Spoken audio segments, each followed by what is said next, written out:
students to share what they're doing with you. And as you guys know, site support team, we always work together to kind of try to bring a little bit of a message with each group that we have present. So I'm going to share a very short story of my very first experience at conference. My high school kids were over setting up and putting their booth together and whatnot, and I saw these cute little kids over across the aisle, and I went over and talked to them, and they blew my mind. And I said, kids, do me a favor. I want you guys to go talk to my high school kids, and then give them a grade, and I'll come back later and see what kind of grade you give them. I go back later that afternoon, and I said, so how'd they do? And they went, C+.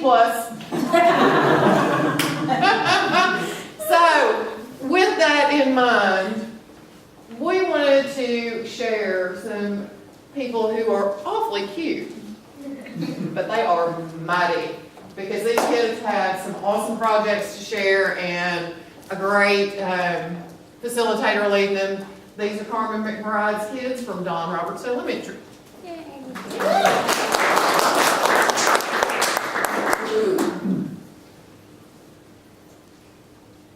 Hello, my name is Reagan, and we are students from Don Roberts Elementary East Program. We are so excited to be with you all today. We are going to be presenting some of our top projects from this year. We have run into many challenges this year, but have learned to push through them to accomplish some pretty amazing things.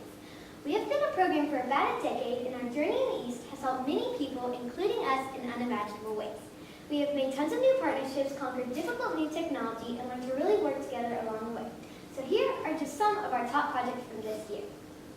Hi, my name is Nikhil, and this project is 3D mapping the school. Last year, e-students were brainstorming projects that might help students and parents at our school who don't speak English, and we decided that visuals were the best way to learn. So we decided to 3D print a map of the school, and this is how it starts.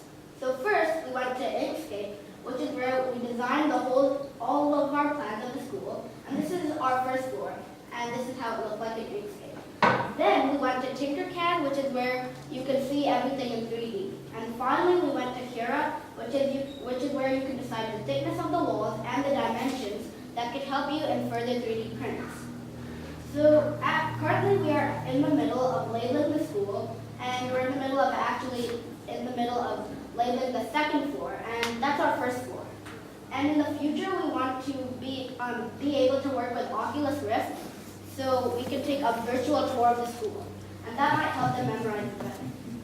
So with our tiny prints over there, they failed because they didn't print all of the school, and some things did not print everything, and some of the walls just broke off because they were too thin.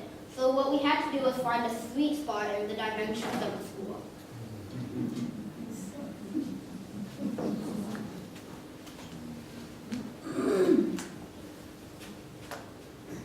Hi, my name is Peyton, and this is the Roberts Robot Project. In this project, we are working with a student at our school named Robert who has prosthetic legs. He doesn't like walking on them, so we want to encourage him to walk more. To do this, we programmed a Gigabot robot car with a microbit for him to race against in the hall. He wins every single time, and we are trying to program the car to be faster so he has more competition. We met up with the Gigabot company to see how fast we can make the car go. We made it as fast as it could go, and then it still wasn't fast enough.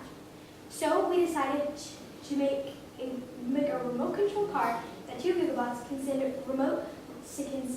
send radio signals to each other, so his caretaker can make an obstacle course for him. We will also be putting a pedometer on one of his prosthetic legs to see how many steps a day he is taking. He is walking now more than ever, and he loves working with the students so much. He's learning how to code and might even try out for next year.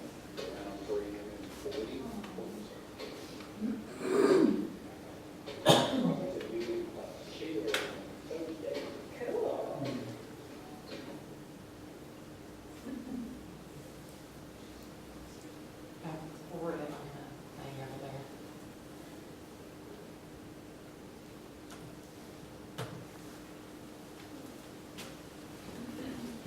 So, this project started last year when we were the special needs teacher at our school to make weighted blankets to keep our students calm and focused during instruction time.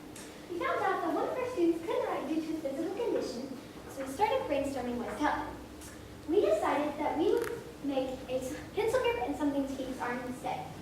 We met up with him and used Play-Doh to see how he helped the pencil. We then put that into Tinkercad and started printing. We printed a couple, but then realized we needed to use flexible film. We then put that on our social media sites, and the kindergarten teachers at our school decided they had to have one due to some of their kids having fine motor skills and they're not able to grip a pencil. The occupational therapist at our school also wanted some for her students, and she said that it helps exercise their muscles due to the flexible filament. So in the future, we are going to be printing more shapes and sizes for kids at our school. Hi, I'm Jack, and now we have the waste management project. The waste management project started last year when we noticed many teachers and students at our school are recycling the wrong things. We met up with Mr. Bailey Mall to tell him about our project idea. We're making a set of videos that shows people what you can recycle and what you can't. We are using a green screen and a camera to film everything for this project. Now we're using Final Cut Pro X to edit our videos and GarageBand to make music. We already finished a video on plastic bags, and now we're making a video about contaminated food packages. This project is the 3D Lines Club project.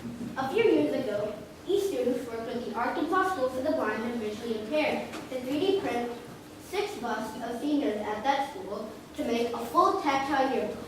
Then we 3D printed Cynthia Kuiper, who works at the Lions Club, a bust of her for her husband who is blind as an anniversary gift. So from the knowledge of all these projects, we came up with our current new cool project. It was to 3D print all 35 to 40 members of the Lions Club to make a full tactile yearbook. So our plan is to involve the Arkansas School for the Blind by making them 3D print all the members' names in Braille, and that will involve them too to make this project. We want to work with the Arkansas School for the Blind and Visually Impaired more in the future projects and the Lions Club in our future projects too. The next project is the Nuttall Story Project. The Nuttall Story Project started last year when Mr. George West contacted us about an exciting new project idea. In this project, we're mapping out Thomas Nuttall's journey, the founder of the Little Rock. We're using his personal historical journal to find out information about where he went. We're using ArcGIS and Google Maps to map out everywhere that he went when he found the Little Rock. We're going to make a theatrical podcast and lesson plans so the kids around Little Rock can know about this famous explorer named Thomas Nuttall. We're posting all our end results on Arkansas History Hub website, ran by the Glover Center.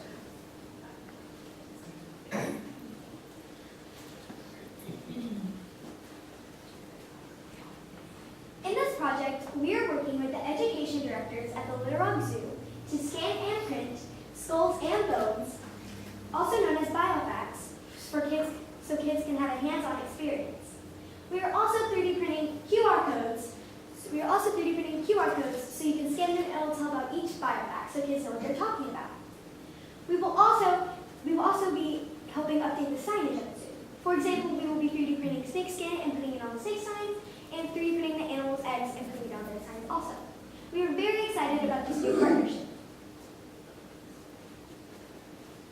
You guys were our first audience, and you gave us courage and confidence. We now know how to take an idea and make it a huge project. It's been fun looking over our past East projects and how they've evolved in technology. Also, over the past years, it's been a roller coaster of technology because of how much technology we now have and also getting over problems. And I think in that way, East shapes a person's personality.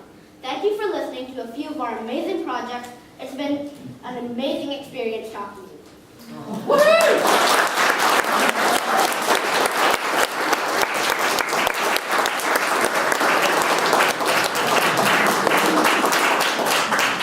Questions, ideas, suggestions? I have a question. What do you do in your spare time? Actually, a lot.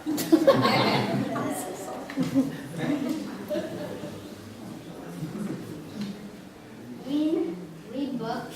Can you guys share what grade you all are in? Me and her are in 5th grade, and they are in 4th grade. How often did you have to go out to the zoo to scan your items and whatever you did? Actually, the items came here, the school phones, and we scanned them. Then we put them onto Thingiverse, and then we transferred that into SuperCAD and we printed them. And those are the real skull and bones. It's okay. It's okay. We just don't need to pass them around. Yeah, we've had to check those bones out from the zoo, and we can only have them at 2 weeks at a time and then check them back in and go back and forth because it's serious. So that's why they're like, don't touch them. Because we really can't like pass them around. You're welcome to come look at them in a little bit. But everything else that we've done is definitely welcome to touch, do whatever you want. But the bones, be careful with the bones. They've heard me talk too much about that, I think. I want to say you guys did an awesome job. You guys are amazing. Absolutely amazing. Thank you. So I've got a question. Yes. As all of these folks, all these big people, plan to visit conference here in just a couple of weeks, what one question would you want an adult to ask you when they come visit your booth? Hard.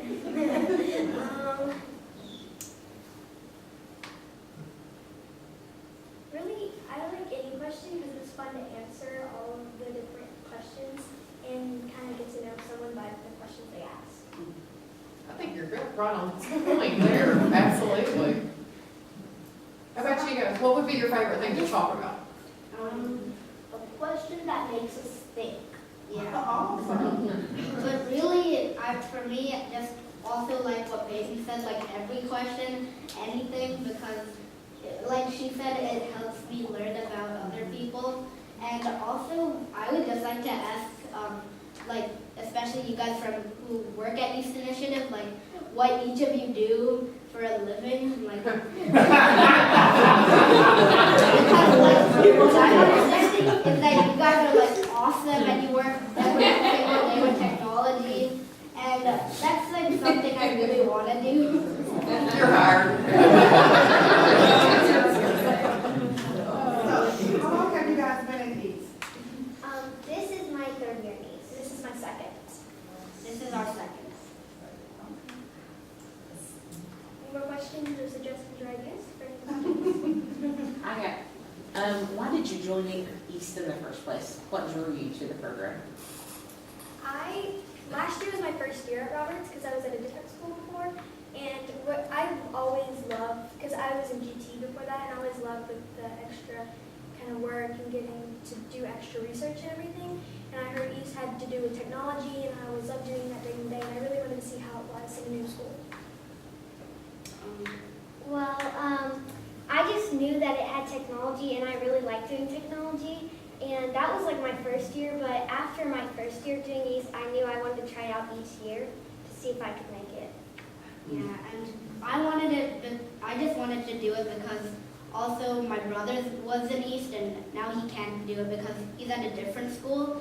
But also I'm really interested in technology. And then on my first year I heard about East Conference out and I was like, hey, maybe I could try out for this too. And East kind of just made me a little bit less shy because my mom did tell me that before I did East, I couldn't speak to you guys like all over here, just like speak so promptly in front of you. So, but I think East, and like what I said, it shapes a person's personality, and I wanted to just keep trying out after my first year. I joined East because I heard that it helps other people that have problems in our community and school.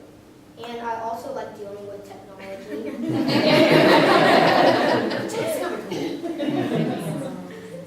And like the thing to just try out the first thing that comes out of the market that's technology. Like most people haven't even heard of 3D printers who aren't in East.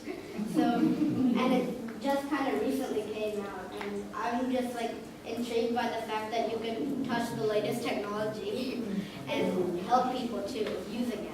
And East kind of, like he said, gives you confidence because East Conference, the first year I tried out, I didn't make it, but this year I tried it again and I did, and I was very proud of myself, but I kept on trying, and I love how East kind of gives you the confidence to do that. So you guys are relatively young compared to some of the others in the room, I would say.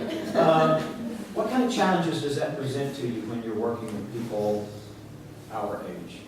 Sometimes the words like that you don't understand and that you kind of have to like understand from the context they use, and sometimes dealing with the new technology and everything, you having to actually learn and sit there and actually pay attention, and like you have to really pay attention to it.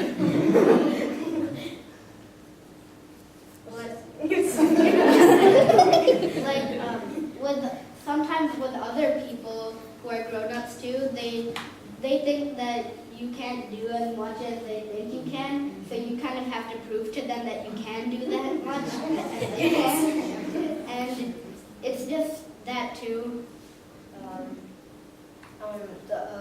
I noticed the problem not just with me, but sometimes with with a lot of other groups at our school. Adults are not good at answering emails.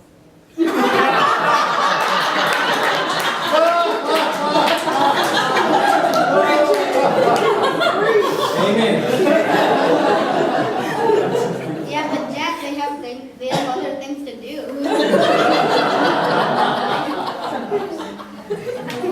I don't even answer that my emails.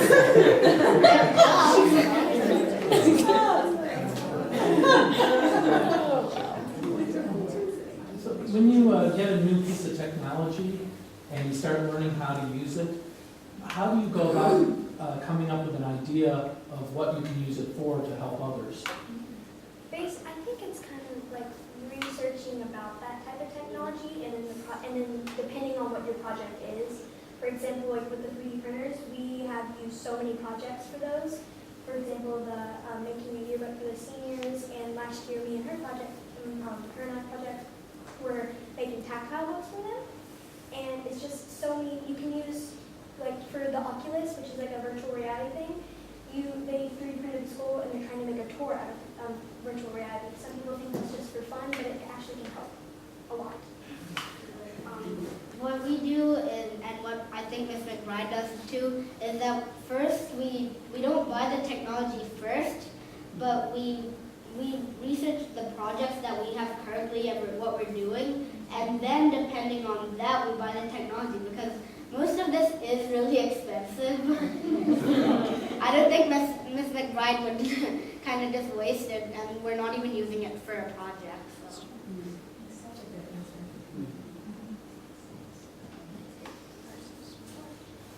Do we want to pass it around? If there's no more questions or suggestions. More ideas. Okay, I'm gonna say something right quick, and y'all listen to it, because it's the truth. I said this before, but I want everybody to hear it again. Before I left the department, I probably at one time or another had about 100 people working for me that I would interview and hire people. And in fact, I like to hire kids that have been through East, and people that have been through East. The person that took my place was an East person that took me when I left the department. And the reason I liked them is because I don't know why, I think some people were kind of scared of it. They had no reason why they were, but they would all do whatever I said if I would tell them what to do, how to do it, and when to do it. But if it was these people, I just gave them a problem and they solved it. And it didn't take a lot of work from me. And y'all are that way, and it's just unbelievable that at your age. So, I think I was trying to remember how to catch the bus. All right, we've got some certificates for people that we enjoy. We've got Peyton. Oh, I missed the names when I first come in. And Jack. And Carmen. That's me. Yeah. A little taller than the others. Yeah. Reagan. And we appreciate y'all very much, and you're perfect examples of what we're trying to accomplish, and we can accomplish with good leaders.